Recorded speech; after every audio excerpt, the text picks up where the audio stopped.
Yo vengo en representación del Servicio de Orientación del Ayuntamiento de Logroño, que se llama Servicio de Orientación y Promoción Sociolaboral para Personas Desempleadas. En Logroño, que acuden personas de distintos sitios. Como tiene que ver con hablar de buenas prácticas, a mí me da un pudor absoluto, porque solo me gustaría ofreceros la posibilidad de reflexionar sobre buenas prácticas, porque yo cada día me voy a mi casa pensando que lo he hecho mal, porque no he conseguido los objetivos. Entonces, desde esa lógica os cuento un poco lo que hacemos, ¿no? Nuestro servicio es una red, como puede funcionar cualquier otra, que como veis, solo en un ámbito tiene que ver directamente con la orientación laboral. Sin embargo, hay otras áreas funcionales como tienen que ver con la formación, la evaluación y seguimiento, tanto de itinerarios como de formación, y todo lo que tiene que ver con recabar información sobre el mercado de trabajo y sobre los recursos existentes. El servicio se dirige fundamentalmente a dos colectivos: personas que vienen espontáneamente a pedir información, que le llamamos nosotros de demanda espontánea o general, y una segunda parte que es donde hacemos el trabajo, a mí me parece más bonito, que a mí técnicamente me gusta más, que va en línea con lo que es la Ley 7/2003 de inserción sociolaboral en La Rioja. Y sobre ello me voy a centrar porque tiene que ver con colectivos desfavorecidos, que creo también que es un ámbito que nos interesa a todos, ¿no? Este es un esquema que he traído solo para situar la perspectiva, y es tratar de revisar todos los elementos que de alguna manera desde hace bastantes años vienen transformando lo que es la realidad socioeconómica y laboral nuestra, ¿vale?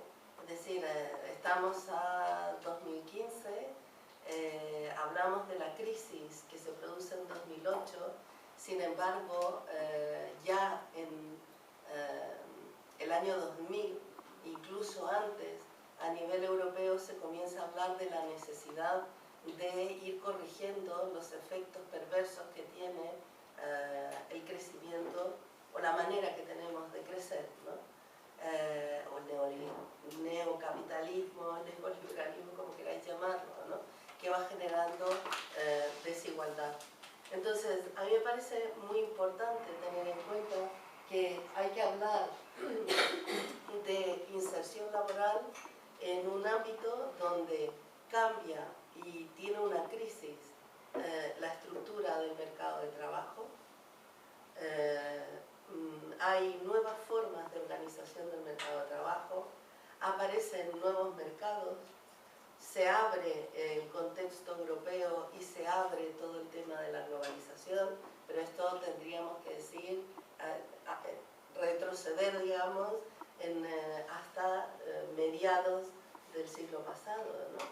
Las nuevas tecnologías que introducen una brecha brutal. En este momento supongo que vuestros usuarios, una de las principales dificultades que tienen es poder meter su perfil en Internet. Los problemas, y con todo esto, digamos, además de los flujos migratorios, la problemática sociolaboral ya no se restringe solo a unos colectivos específicos, que podríamos situarlos como los de Los lunes al sol, ¿os acordáis de la película, no? De un grupo de personas profesionales que se quedan, de oficios, ¿no? Que se quedan fuera por un proceso de reconversión industrial. Bueno, pues ahora esto se abre y afecta a muchos más colectivos. Bien, estamos hablando, por tanto, y esto es necesario, creo yo, plantearlo, ¿no? De que tenemos que pensar en que una persona tiene una serie de recursos con los que puede hacer frente a lo que se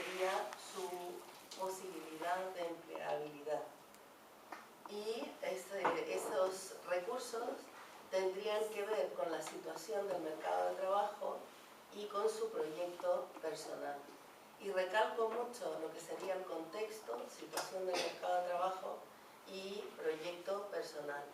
Ahí tenéis que tener en cuenta todo lo que tiene que ver con la ocupabilidad, es decir, todo lo que sabe hacer una persona, todos los conocimientos que tiene y cómo puede aplicarlos, la contratabilidad que tiene que ver con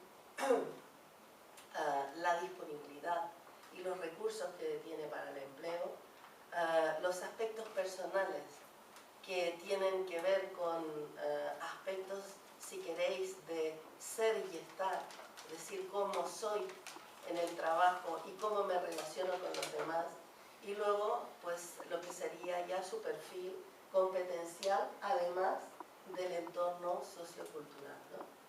Entonces, el eje situación, mercado de trabajo y proyecto personal es fundamental, porque posiblemente cuando trabajamos en orientación solo nos preocupamos del mercado de trabajo y nos olvidamos del proyecto personal, y la persona está tan hecha polvo que también se ha olvidado.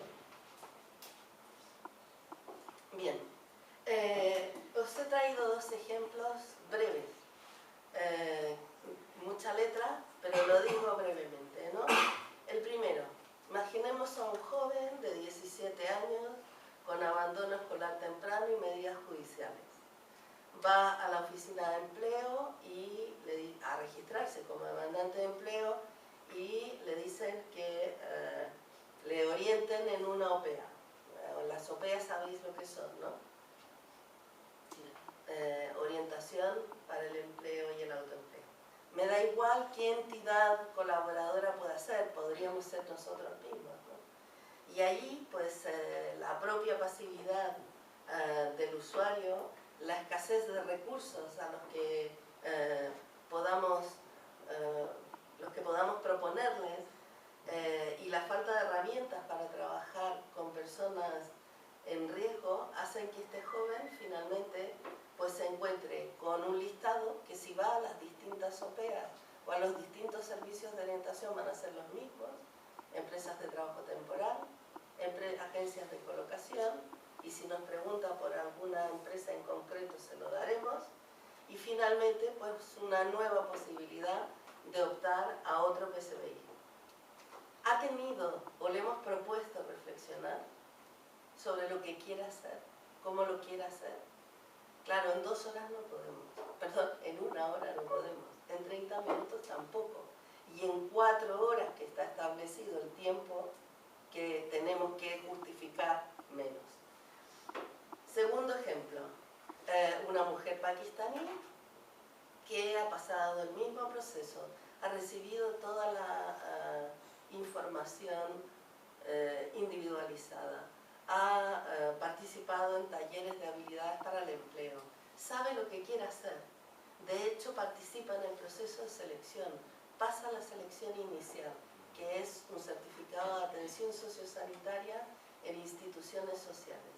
Pero cuando llega el momento de pasar la entrevista, dice que ella no quiere limpiar a personas de sexo masculino y no es elegida.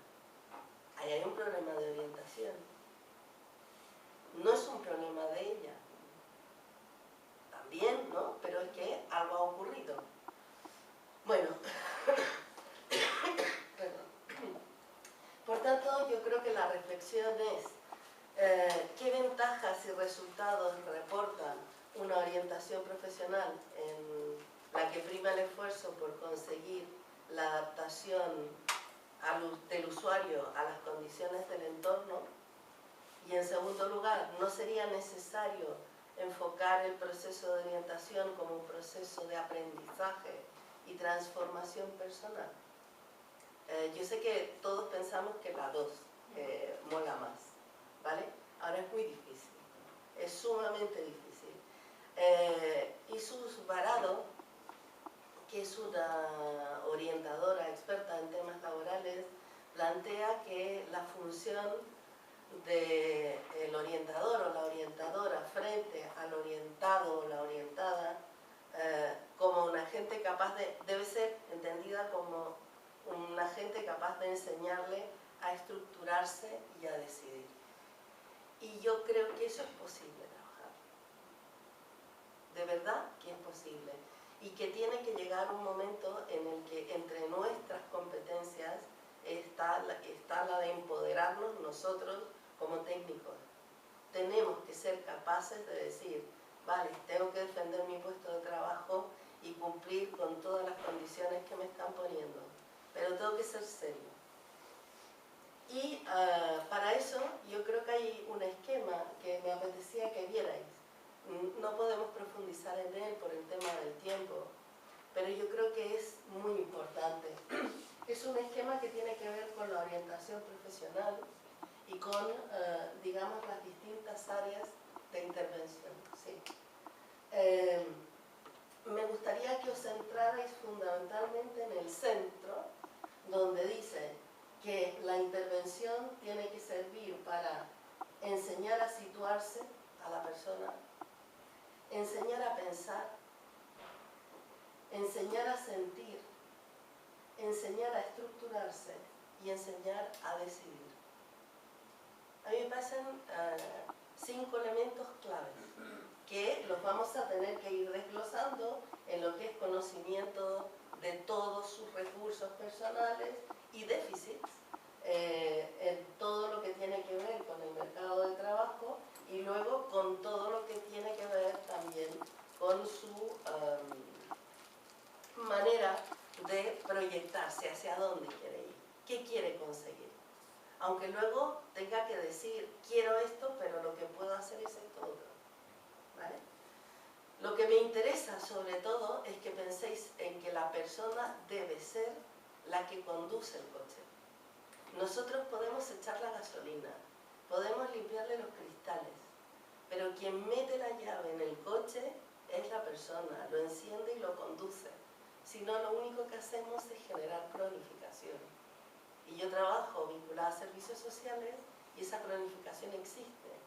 Las trabajadoras sociales y yo ya tengo 54 años y no sé, 20 en esto, pues he atendido a la abuela, a la madre y ahora empiezo a atender a la hija, a la nieta, digamos. Es triste, ¿no? Bien, entonces, características de los procesos.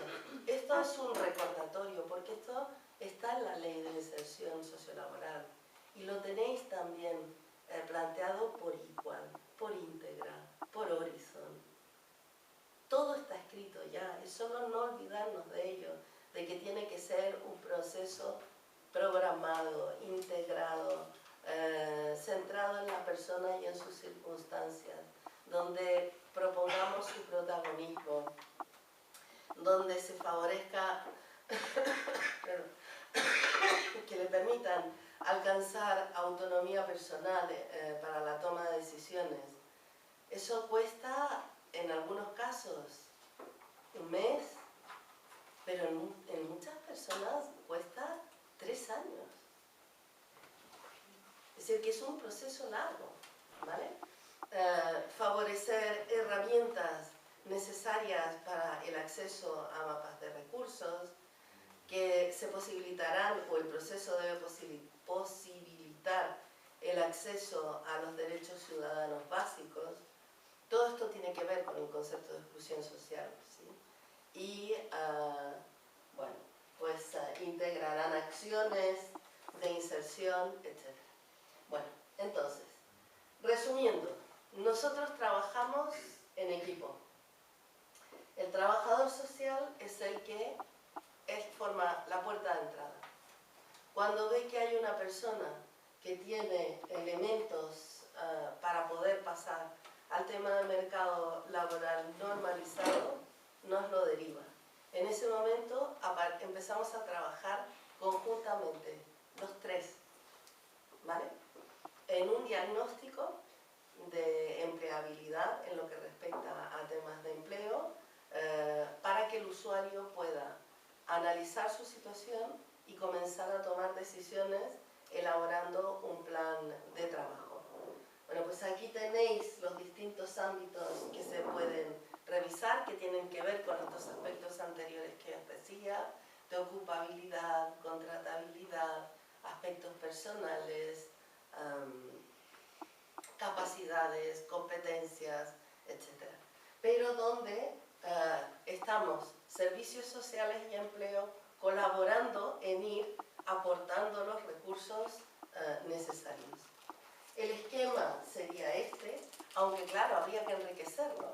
Aquí solo está la parte que tiene que ver con trabajador social y tutor de empleo, ¿vale? Que trabajan en un diagnóstico compartido, diseñan un plan de trabajo con el usuario y lo acompañan, se ejecutan actividades, pero aquí entrarían todas las organizaciones, Cáritas, Caritar, Cruz Roja, las entidades formativas, etc. Y la persona puede avanzar o puede no avanzar. Algunas personas van la primera vez y no vuelven. Otras vuelven porque están obligados, porque cobran un ingreso mínimo de inserción. Y hay otras que dicen, lo que más me llamó la atención fue cuando pintamos un punto y fijamos una flecha de dónde quería ir. ¿Vale? Y bueno, empieza a haber una situación de reflexión, ¿no? El itinerario de inserción ya lo conocéis, lo pongo solo para que os hagáis una idea. Diseño del itinerario, que tiene que ver con todo lo que se trabaja en conjunto, trabajadora social y tutor de empleo más usuario. Desarrollo del itinerario, donde el trabajador social va acompañando. Y finalmente, pues todo lo que podemos hacer en un acompañamiento para mantener el puesto de trabajo. Y os he traído, para cerrar, 2 itinerarios exitosos, para que veáis cuánto nos han durado y todos los que han participado, ¿vale?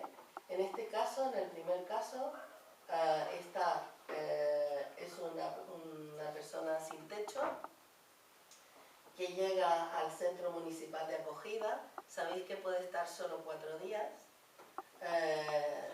Le dicen que se marche. En ese momento pasa a vivir en el Parque del Ebro durante 3 meses. Y finalmente puede empezar a ir a Proyecto Alaska. ¿Conocéis Proyecto Alaska, no?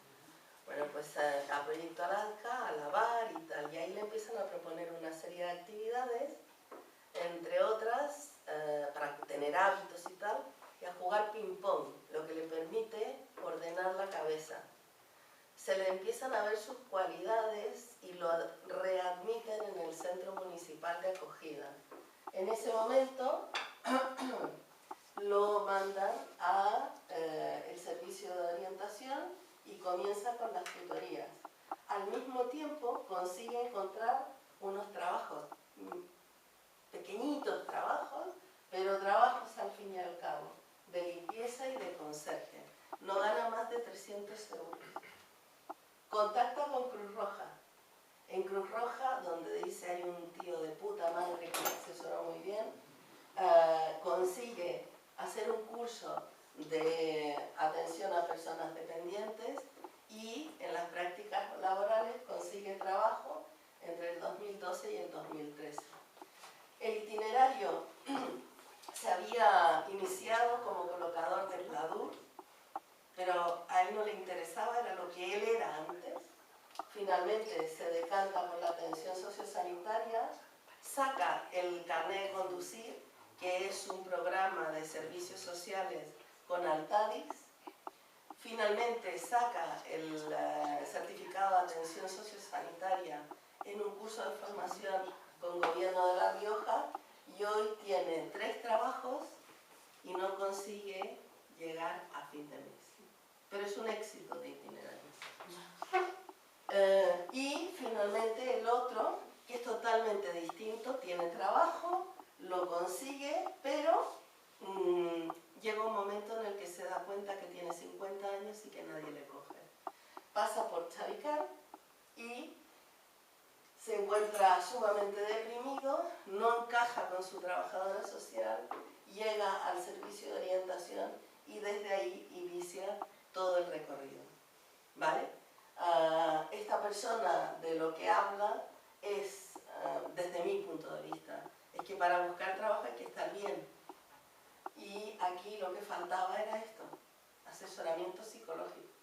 No lo da el tutor de empleo, pero el tutor de empleo puede proponer que sea así. Él había sido diagnosticado de alguna manera por Xavi Carr, o la persona con la que trabajaba con él, como una persona con déficit intelectual, ¿vale? Y era depresión lo que tenía. Finalmente, yo os hago una serie de propuestas para la reflexión. Creo que existe un amplio sistema de atención a las personas en riesgo de exclusión. Creo que tenemos un método y una filosofía de trabajo que ponen acento en el proceso estructurado en fases, flexible y personalizado, que debe facilitar el papel protagonista del usuario, pero tenemos puntos débiles. Hay necesidad de mayor coordinación entre los distintos profesionales y recursos existentes, potenciar trabajo en red y sinérgico, no repetir en cada sitio lo mismo, necesidad de superar desfases y momentos de ausencia de recursos. La metodología debe adaptarse a la situación y no al revés, y lo esencial en este caso es la coordinación que se pueda producir entre tutor, en el caso nuestro, y trabajador social. Bueno, he cumplido.